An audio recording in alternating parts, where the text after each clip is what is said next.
I wasn't threatening anyone. I was really upset by what you and your friends did. I said I would forgive everything if you paid for a meal. So just leave your wallet and go. I realized later that your apology was fake. Both Olivia and Scott had that mocking look on their faces. They planned this from the start. We just sighed as we watched them rant. Just leave your wallet and go. You know what will happen if you talk, they said.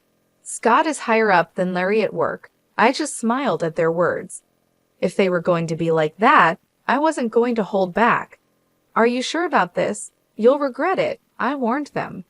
They thought I was joking and just laughed it off, saying they didn't care. I put my wallet on the table, and they thanked me mockingly, saying they'd give it to Larry later as a treat. Larry was furious, but I calmed him down and we left, ignoring them. Soon after, we took action and made sure they would regret their actions. I'm Laura. I live a peaceful life with my husband, Larry, and our son, Frank. Larry and I met in college and started talking more when we worked on group projects together. We shared hobbies and began dating soon after.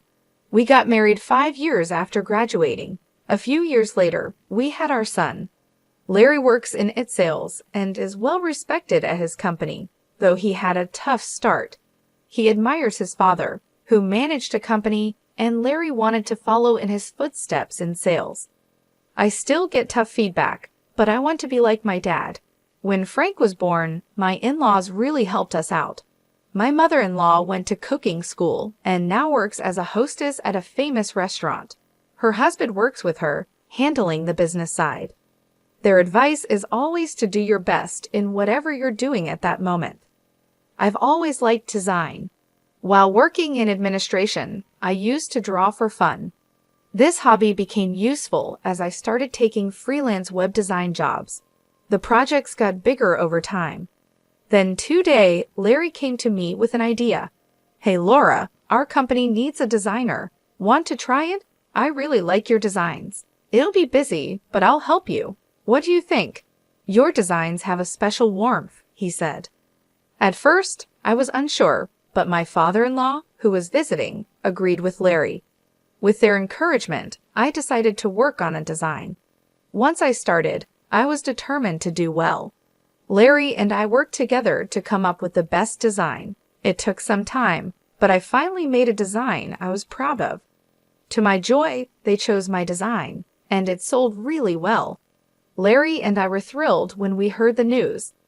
We thanked my in-laws for their support, and they were as happy as if they had succeeded themselves. It's all thanks to your design, Laura, they said. It's really nothing. Having this experience means a lot. Thank you, I replied. This whole experience was a big moment for me. I started spending more time on web design, which was just a side job at first. Eventually, I made as much money from designing as I did for my day job. So I quit my administrative job and now work as a freelancer. Thanks to Larry's company, I also get to design whenever they launch a new product. Our son Frank, who is now in middle school, has grown into a smart and kind boy. He loves playing soccer for his school club. Life is good, but there's one thing that bothers me.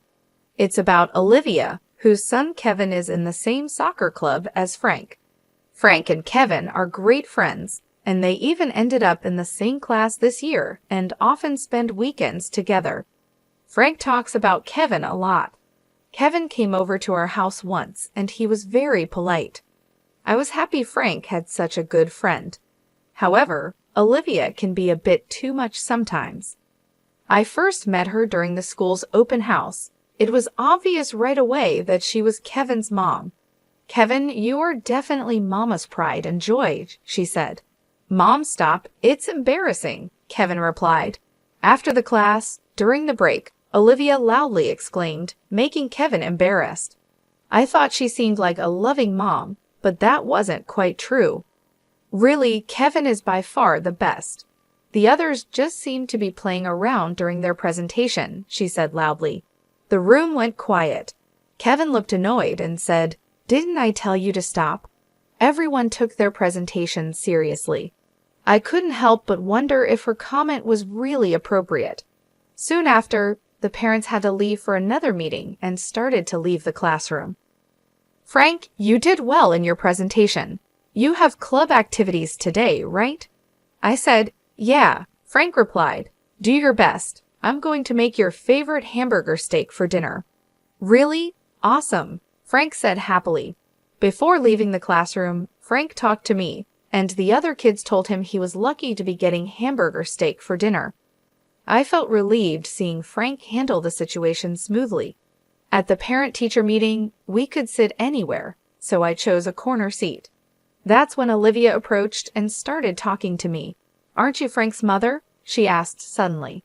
I was surprised by her directness, but she sat down next to me anyway. I wanted to meet you. I'm Olivia, she said. I felt a bit trapped but listened to her. I wondered how she knew I was Frank's mother since we hadn't met before. Seeing my confusion, she explained, you were talking about dinner with Frank earlier, right? That's how I knew. And calling hamburger steak a treat seems so laid back. I was taken aback by her comment about our dinner choice, especially since we just met. Frank loves hamburger steak, and I don't think it's your place to comment, I replied. She seemed displeased with my response.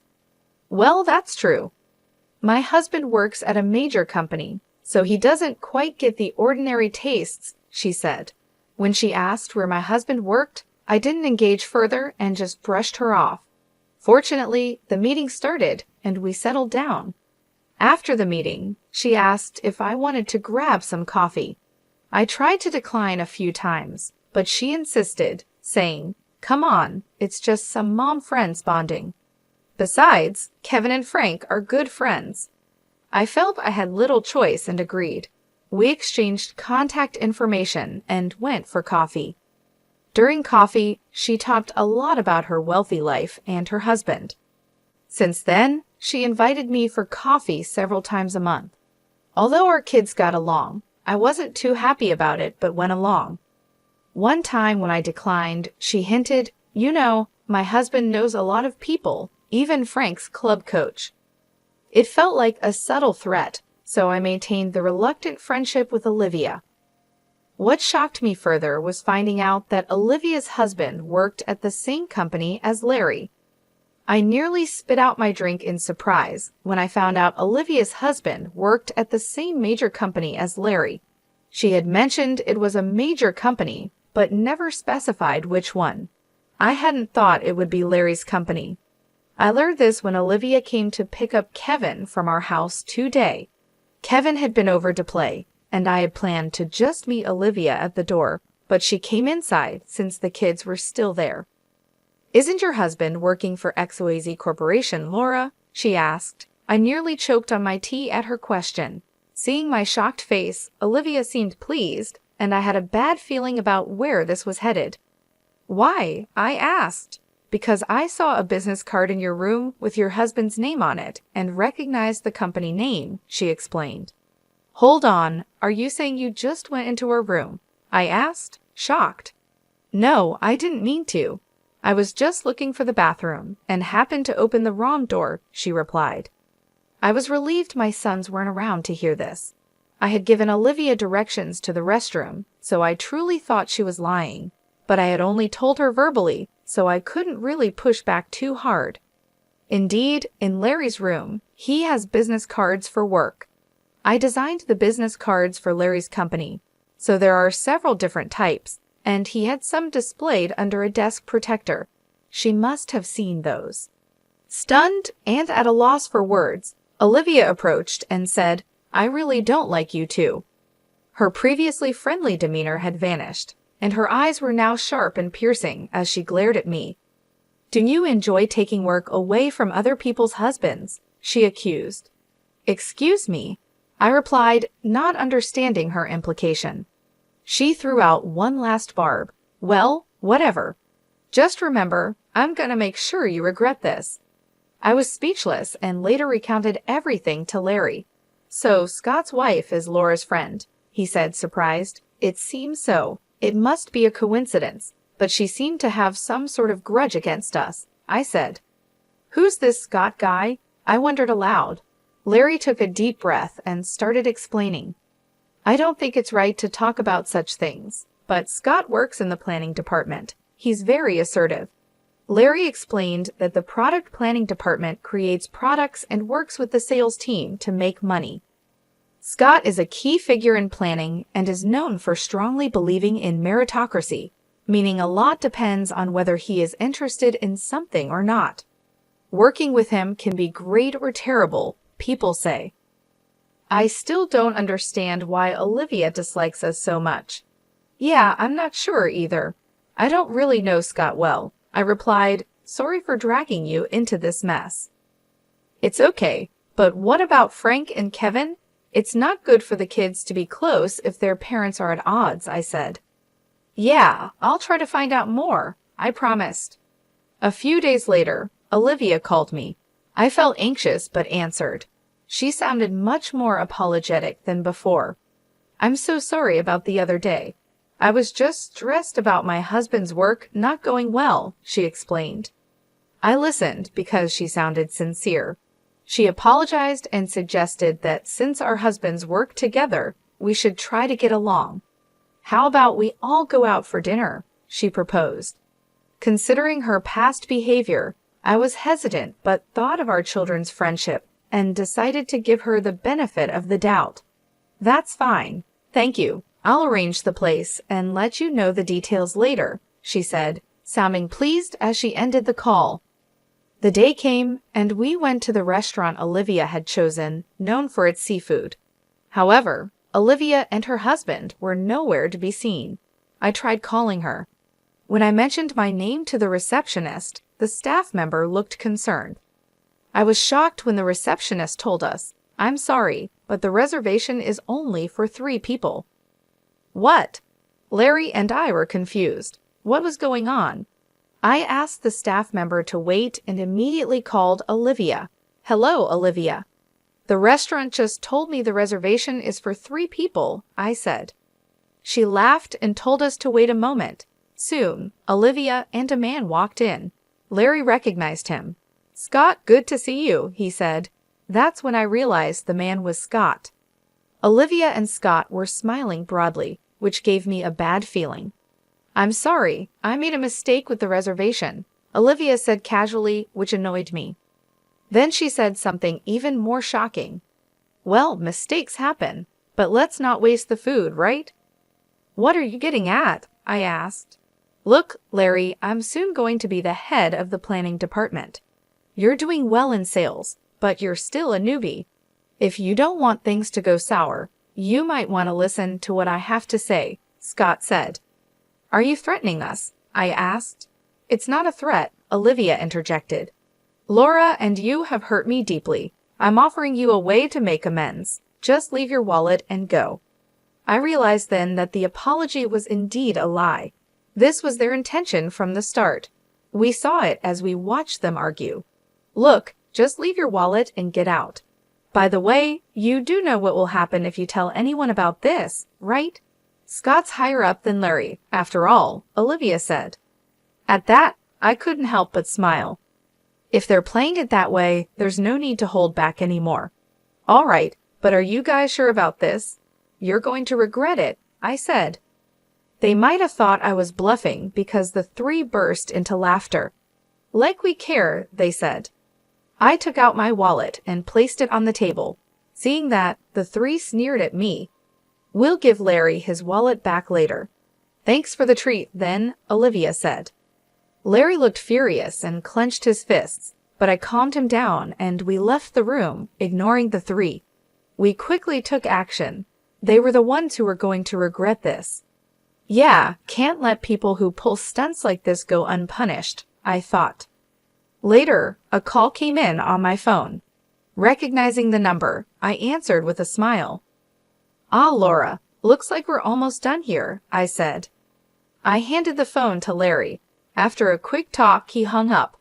Well, shall we go? Seems like things have heated up, Larry said, looking very upset. We went back to the restaurant Olivia had chosen. Once there, we asked a waiter to call the owner. Soon after, the landlady, who was also Larry's mom, hurried out. "Thank you for your help. I'm sorry for the trouble," I said. "It's fine. People like them need to be taught a lesson," she replied, looking as angry as Larry had been earlier. We were led to a room. As we opened the door slightly, a tense atmosphere was evident. Inside were Olivia, Scott, and some senior officials from Larry's company, including his father-in-law. Why had it come to this? The restaurant Olivia chose happened to be run by Larry's mom. We realized it as soon as Olivia told us to meet there. It was a coincidence, but since we were going there anyway, Larry decided to call his mom. It was revealed that Olivia had only booked for 3. We knew she hadn't made a reservation for 4, but played along anyway. Once we understood Olivia's intentions, we immediately reported it to Larry's mom. Being straightforward people, both Larry's mom and Larry reported it to his dad, which led to the current situation. "Scott, what's going on here?" a man asked Scott. "Well, it's..." Scott was flustered, understandably so. That man was Mr. Bryan from the planning department's top management. Next to him was someone from the sales department's upper echelon. I think my father-in-law might have called them over. He was the former CEO, so it's understandable how he'd react if he found out his family was being treated this way, especially in his wife's restaurant by employees from his time in charge. Actually, my father-in-law used to be the CEO of the company where Larry works. He's now retired and not involved in its management, but he was highly respected during his tenure. Even now, he's still in touch with company folks. After hearing the story from my mother-in-law, he immediately reached out to the company to explain the situation. When the CEO hears that one of his employees is trying to exploit another employee by using their position, he's going to take action. The 3 who didn't know this were surprised by the sudden appearance of the company executives at the restaurant. They seemed unable to grasp the situation. Larry said he wanted me to accept this invitation because my husband often works with Larry, even now.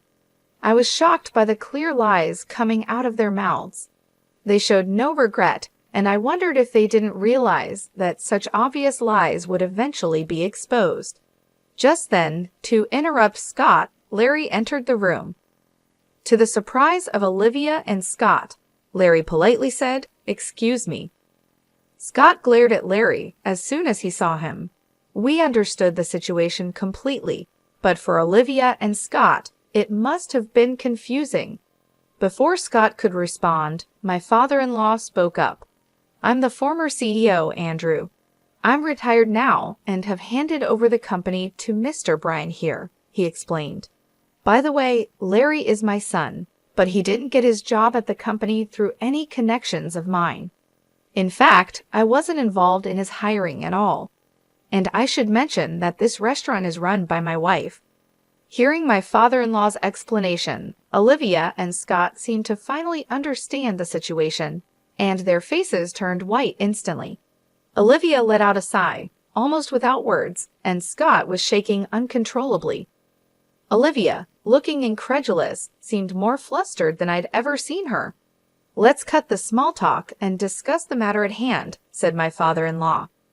The discussion, or rather the one-sided questioning they faced, started in a tense atmosphere, and Olivia and Scott struggled to speak. Olivia's issues with me apparently related to some design work at the company. It turned out that Olivia had also been considered for the same project. Initially, when the project was discussed at the company, my design was chosen after searching among friends and family for talented designers. This choice boosted Larry's reputation. Moreover, despite being relatively Bryan, Larry had developed his own sales techniques, earning trust from his juniors and contributing to the company's performance. It frustrated me that he was taking credit for achievements that he accomplished with the help of his wife's talents. I truly believe Larry has been working hard, but didn't you feel the same when you got advice from him? This left Scott speechless, and a senior planning department executive made a sharp comment that added to his silence. Scott felt overlooked because whenever the sales department finished their tasks, they would give detailed advice to the planning team. This bothered Scott, making him feel like his products were overshadowed by Larry's. As Larry's answers continued to receive praise, Scott became resentful and often complained to Olivia. One day, Olivia overheard me talking about my work with some other moms. I love designing and often draw illustrations for school events like PTA meetings. Some of the moms knew I worked freelance, so when Olivia learned that I was the designer chosen for the company project, she started picking on me. Hearing this, we were speechless. We were honestly shocked that they would concoct such a scheme out of jealousy. Moreover, we learned another disturbing fact. I'm really disappointed in you. Please wait, I'm truly sorry about this, Scott pleaded, but Mr. Bryan coldly responded. I've heard from one of our planning department guys. I hope it's not true, but there's a significant amount of money being spent on planning. Is it really all going towards actual products? At this, Scott froze and Olivia turned pale. It turned out Scott had been embezzling funds under the guise of planning expenses. This revelation took even us by surprise. It seemed Olivia was also involved in the scheme. How did you get caught? You said it would be a secret, Olivia asked. I don't know, Scott responded, frustrated by Olivia's question. His expression was that of someone who had inadvertently admitted to embezzlement, but it was too late. Mr. Bryan sighed and bowed his head to his father-in-law. I'm really sorry. I never expected something like this to happen in the company that Mr. Andrew trusted me to run. It's my fault for not supervising better. No, it's not your fault, Mr. Bryan, or the fault of the senior sales and marketing staff, someone said. It's this couple who only know how to play dirty tricks. You both are going to pay for this. Hold on, she's the one to blame, one accused. Excuse me? Weren't you the one who said we could embezzle money? The other retorted. Hey, we're at a store. Keep it down, someone intervened. Shut up, if you hadn't interfered. How dare you act all high and mighty when you're the one at fault? Well, if the husband is like this, so is the wife. In the end, Mr. Bryan had the arguing couple handed over to the police. It was only right since they had embezzled money. It caused quite a scene and was a hassle for the store, but Larry's mom handled it gracefully, and the situation was quickly controlled. Larry told me that Scott got fired from the company and was sued for damages. They were very strict with him, probably because it involved the company's products. Kevin stayed with Olivia's parents for a while. After the incident, Olivia's parents came over to apologize. From what I heard, the couple is now living quietly, maybe as a way to make up for what they did. Seeing how sincere Olivia's parents seemed, I couldn't help but wonder how their daughter and son-in-law ended up this way. I was worried about Kevin, but the company made sure the incident stayed quiet. So thankfully, no rumors spread at school and Kevin was fine. It's unfortunate what happened to him. I talked to Frank the other day, and Kevin seems to be doing well at school. He's a good kid and everyone trusts him. Rather than being sad about his parents, he seems more upset with them. That's good to hear. I haven't seen Olivia and Scott since that incident. Kevin, however, still hangs out with Frank and even comes over to our place from time to time. Watching the three of them play so happily, I hope they never end up like their parents. By a stroke of luck, we were safe this time, but I truly believe that our daily actions attract the people and opportunities in our lives. I want to cherish my relationships with others more than ever.